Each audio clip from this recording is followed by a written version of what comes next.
about this year is this summer, my good friend Dave and I, we went to the Orkney Isles. And I thought I'd just kind of share with you some photos, tell you a bit about why I enjoy it, and then maybe just kind of excite some of you to go kayaking, because I just think it's the best thing. It's got none of the laborious, boring parts of walking up Snowdon and back down again, and it's nowhere near as terrifying as climbing. It's just awesome. So this is Dave and I. So I think everyone's got a friend called Dave, and loads of the stories start. My mate Dave and I, we went so and so, and I've got quite a few stories to start. My mate Dave and I went sea kayaking around Orkney. He lives out in Switzerland, and so I managed to convince him to come back home to North Wales and then drive all the way. So he drove from Switzerland to North Wales. Right, we should go to Orkney. He's like, oh, I've got to sit in the car for another 2 days. Yeah, it'll be great. So we went, and I'll just kind of show some slides, maybe make it up as I go along. We'll figure the rest out. Oh, actually, what I'd be really keen for is I'd love you guys to heckle as much as possible. So like just yell stuff out. Just as much yelling as possible. That'd be fantastic. Let's see what we got next. How tall are you? I'm exactly 5'10". I'll have you know. Yeah. Dan says differently. Yeah. So Dave and Dan, who's here somewhere, they were my best men, and it's like this long-standing joke that I'm not 5'10". But I'm exactly 5'10". So if anyone needs a benchmark, I'm exactly 5'10". So okay, this is the Orkney Isles. It is like just off the mainland of Scotland, and about something like 300 years ago, it belonged to Norway, and it was given to Scotland as a wedding present to someone, and it's like an endowment. And actually, they can cash that in at any time, and like it'll become Norway again. So that's pretty cool. So, well, it's just a bunch of islands, and for a sea kayaker, it's just, I find it really interesting to try and join the dots. So, although we set out with very little plan, we kind of luck out we understand tides, we're quite good kayakers, and we can cope with quite a large amount of tolerance, which gives us a license to just make it up as we go along. Like, oh, this is a bit big, we should probably stop. Oh, right, yeah, well done, yeah, good idea, Dave. It's like, oh no, this is pretty flat, we can just keep going, and we just kind of went for it. We did make it from the mainland, so we left the car on the mainland, drove my car all the way there, parked up, jumped in the boat, and then we paddled all the way to the northeast corner, right? And then we managed to paddle back all the way back down as well. So, although that wasn't our intentions, we ended up doing something like 300 kilometers in 10 days. So that I was pretty proud of that. Let's go next, Adam. Oh yeah, okay. This is not sea kayaking. So. I work for a university. I teach kind of outdoor ed to higher education students. My background's really in whitewater kayaking. I absolutely love kayaking in Slovenia, and this is like my undergraduates taking them out there. And this is kind of what I know. This is like it's sickening, but it's my day-to-day job. This is kind of what I do. So yeah, next one. And I've kind of accidentally, but I'm really proud of it now. Kind of got this like almost annual rotation where I go through, like, I'm going to use the word expedition, but you just hear holiday. So I go on a sea kayaking holiday expedition, and then I go on a canoeing expedition, and then I go on a whitewater expedition. So last year, I was in this very yurt, and I managed to share my holiday photos of kayaking and canoeing for 5 weeks in Canada. And this is my... This guy in the back corner is like one of the forefathers of outdoor ed in the UK, and I basically adopted him like a grandfather. He's absolutely hilarious, but I just, like, we both bother over each other the whole time. I don't know if I can extract that relationship, because I fuss over him the same way he fusses over me. It's really good, but I set in a boat with him, and like, you can set your watch by it, but 11:30 every day on the Seal, and this is like nearly 4 weeks of solid canoeing. You're just singing time. You know, I'm just like, oh right, this is tolerable. Okay, anyway. So, but this year it was time to talk about sea kayaking, and I met I was up at Skye maybe 18 months ago. And there's a really great kayaker up there. He runs like a company, Gordon Brown. He's really cool. And I went out. The other one, the other one, yeah, not the Prime Minister, a different guy. Probably is friendly actually, but yeah. Yeah, I've never met Gordon Brown actually. I can't say that. He said to me, pretty handy in a kayak, but I'm still learning about the sea. I'm still understanding about how seamanship works, being able to read the water. So I've still got plenty to learn. And he was like, Chris, you would love going to Orkney. Like, it's pretty out there, and even the charts are like the sea charts, like a map, but sea map, are like 200-300 years old. There's still massive segments that have got unsurveyed written near them. And he's like, you'll find loads of good adventures there. And I'm like, what do you mean my adventures? Like sport, or you don't know what's going to be there, or so go.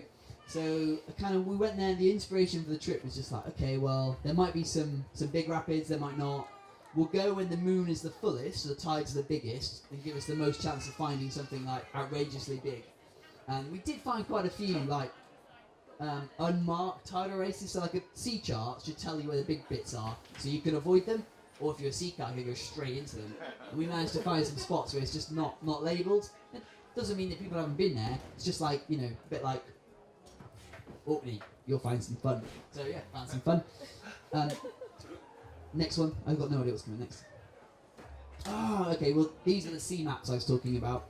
And because we were making it up the whole time, I basically just took a bag, like a waterproof bag, but full of resources. So I had all the OS maps, because when you're really close to the land, it's really helpful to know where like the beaches are, where the cliffs are. So you need an OS map.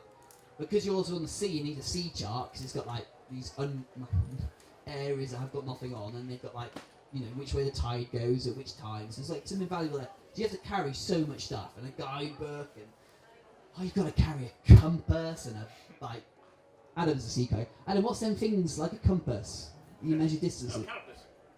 You got to carry metal calipers with you, like brass calipers. I've got brass. I have actually got brass ones. They were present. I didn't really know what to do with them at the time, but so you got to carry all this stuff, and then basically at night time you kind of like, depends on which way you go. But at night time you go, okay, tomorrow the tide is like, let's say it's high tide like 1 o'clock, and it's this big a range, and so the rapids are going to be this big, and we should set off at this time. Just kind of do all this planning, and then you get on the sea, so you go, okay, hours of planning, right? You need like minute detail. Okay, time is like 1 minute past 4, it does this, and 2 minutes past 6, it does that. Then you get on, and then you just read the water and make it up, which is fantastic. It's like all the things I love, geeking out with maps, and then just making it up. Brilliant. Oh yeah, and so you end up with a pencil case all over the deck of your sea kayak. So you've got the charts that you've planned and written all over. You've got all your notes. You've probably got a GPS, because actually knowing how fast you're going is really, really useful. So if I paddle, I know how fast I'm paddling, but if I'm paddling like with the tide, I might do like double my speed. If I'm paddling against the tide, even though I feel like I'm paddling really hard, I won't actually go anywhere over the globe. So that's a really handy thing.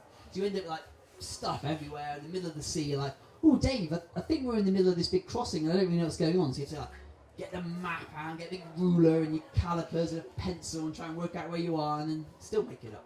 Just great. It's just so much fun. Go yeah. I'll try and need to kind of sink a little better. Yeah. Oh, who's got a beer? Yeah, brilliant. Okay, so okay, what's exciting about Orkney? Well, to get to Orkney, you have to pass the Pentland Firth, which again Adam might get me right. Is it the fastest? Is it the fastest tidal movement in the UK, or is it? Yeah, so it's like basically when the tide goes in and out, at the peak bit of flow, it's going the fastest it can in the UK, and it's something to do with the way the Irish Sea funnels against Orkney and gets reflected in the gap. So you get these big tanker ships, and it's pretty quick. But I guess this is one of the things I really like about sea kayaking is that you can't fight the tide. Like it's, in fact, tide waits for no man or something. Is that the phrase? Something like that. Time and tide. Oh.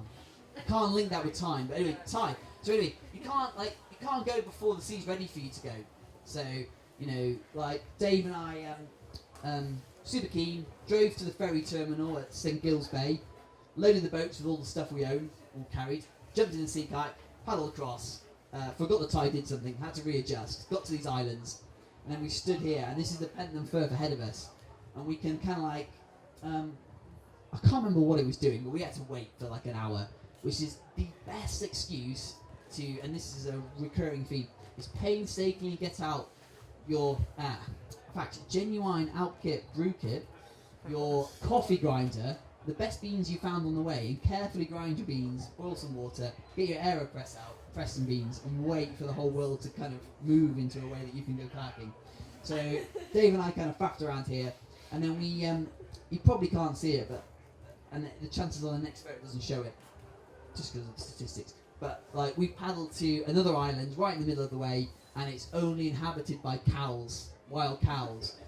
And so everybody we met for the rest of the trip, like, oh, where have you guys come from? Like, oh yeah, we paddled from the mainland. Like, oh, cool. Did you cross the Penland River? Yeah, we crossed that. Like, ooh, that's good. Like, and we stayed on the island with the wild cows, and they're like, oh my god, you saw the wild cows. Yeah, we saw the wild cows.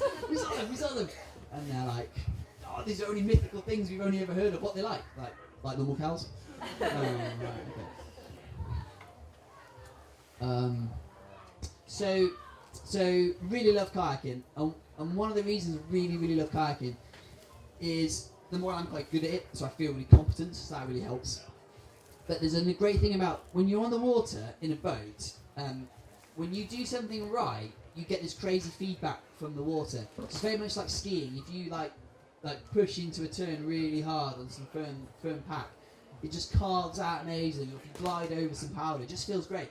Kayaking is exactly the same. When you kind of come like down a wave or like cross the flow, and you get it like just bob on. So those of us that have been kayaking today will kind of have this. I'll know what I'm talking about. It's quite hard to describe, but you just get this feedback. It's like, ooh, yeah, okay, I might know what I'm doing. This is great. So you kind of catch a big wave and you surf down it, and like the carbon in my boat is really stiff. That's what carbon does, and it vibrates. It's got this beep, and you can just feel it in your feet. And it's like, woo.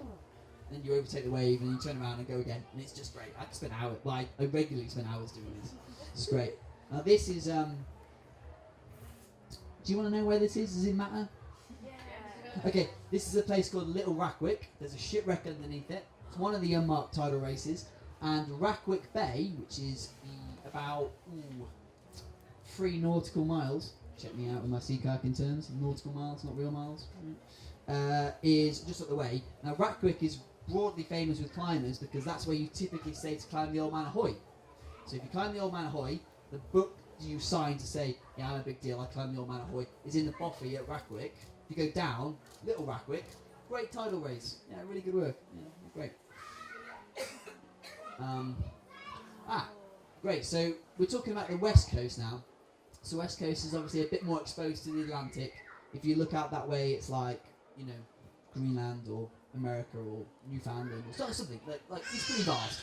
So it's exposed to quite a lot of the conditions, and you get this fantastic. Well, some people aren't so happy about it, but it's okay. Like big old cliffs, like it's just these giant cliffs. And it's like St John's Head is not the biggest, but one of the biggest kind of climbing routes in the UK. I don't know, is that about right?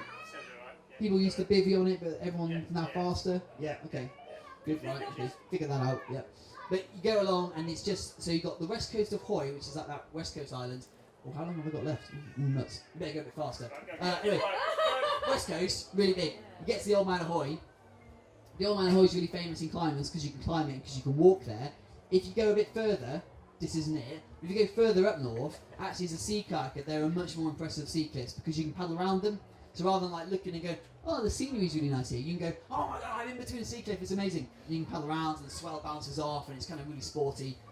The other thing to note is that Dave and I, Dave, my mate Dave, he, we're both quite keen photographers, and we, text each other a lot. So, Dave, like, who's in charge of photos and shit? Oh, I'd like to be. Dave's like, I'd like to be in charge of photos. Like, brilliant. That's okay. No worries. Dave lives in the UK. Dave, you brought any sea kayaking paddles? No.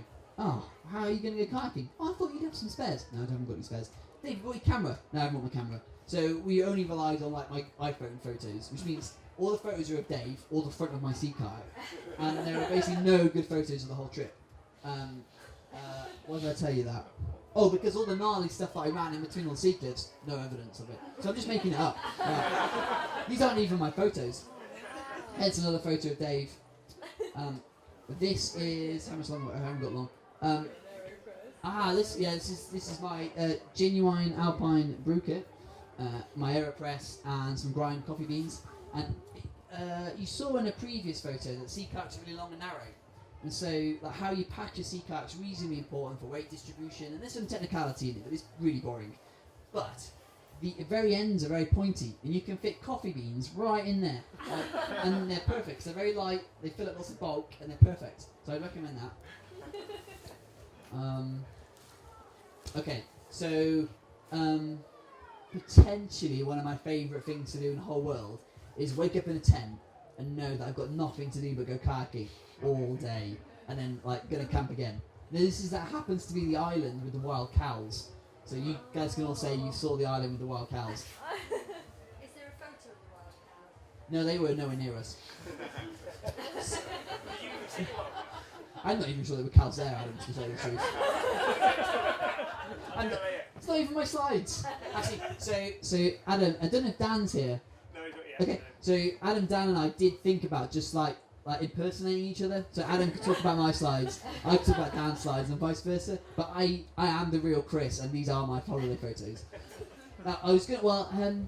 So Dave and I saw nobody on the water. It's a vast place, so you wouldn't expect to. But we saw nobody on the water. We landed at some villages and some towns, bought fish and chips. There's some beer, like normal things you would do. And the only time we met anybody was when we landed on this rock slab, because we'd been kayaking a long time and it was time for coffee. So of course, the whole rigmarole comes out. My genuine Alpkit brew kit comes out, grinder, AeroPress, metal filter, the whole shebang. Come up, and so also there's like this sea kayaker's got this real good look. They have to wear like a tilly hat. They also really like having loads of rope hanging off them all the time, just in case something happens. They've got rope hanging on them, like 20 meters tow line, a throw line here, And Dave's wearing aviators pretty much the whole time, And like I've got this amazing, it isn't amazing, but I've got this amazing like visor, the kind of thing you play poker in to keep the sun out of me. I mean, I love it. It's my favourite thing. And I bought it last year in Canada, ready for my next expedition, so I'd have this really cool visor. Basically, we don't fit the sea kayaker's mould particularly. We're sat here, like, grinding our coffee like such idiots. Like, oh, look at me, I'm taking a grinder on holiday. So we're there, grinding coffee away. 2 sea kayakers appear. Like, oh, what are you guys doing? Like, hey, we know about kayaking, we like see you. Yeah, no. And they're like, oh, do you guys know what you're doing? You don't seem to have any kit. Like, no, we've just come all the way from the north. This is on the way home. Like, yeah, we've been everywhere. Like, have you actually been everywhere? Yeah. Do the Coast Guard know you're here? No, that's fine. Go on. So, I feel like a talk about an expedition has to be an obligatory inside my tent eating photo. So this is the obligatory inside my tent eating photo. The weather was like fantastic. So Dave and I had about a 3-week gap between him arriving in the UK and us having to be at a wedding. So we wanted to pick the best 2 weeks to have the trip. So we naturally just went anyway and ignored the weather forecast. We had one night that was a bit grim, and I cooked Dave his tea, gave him his tea. Dave can't cook. Dave is a terrible driver, so I always forget. So I drive everywhere, and he's also a terrible cook at times. So I cooked him his dinner, and he'd fallen asleep before I'd even cooked mine. Are you two married? I can only wish. I married someone else last year, but that's a different story. Oh, I'm being hurried along. Right, okay, fine. There's Dave. Oh. Is that the end? Yeah. Oh, done. Yes, nailed it. I don't know what else I wanted to say, really. Dave's alright. I like sea kayaking. I genuinely, so I think, okay, so I've been a little bit realistic, right? I do like whitewater. I've kind of been all over the world. I've paddled some fantastic places. But the whitewater in the UK is distinctly mediocre. It's okay. Like, it has to rain. It tends to be dark. It tends to be winter. There's not the finesse of Slovenia where you can have like crystal clear water. Can you go back to the Slovenia photo, Adam? Okay. Like crystal clear water. You can have really good espresso, really good pizza. Like the UK's got none of this going for it. In whitewater, right? There's nowhere long enough for you to have a really good canoe expedition. Like unless you go like, there's no lake big enough to paddle in less than a day. So you're kind of clutching at straws to make a really good canoe trip. But the sea kayaking in the UK, that's not. Yes. Oh, so actually the story behind this trip is that I really like this photo is that I feel like I'm really, so people that go on kayaking, I really like being quite positive. So if I think as British people we're generally really bad at celebrating success. There's always a problem. How was that?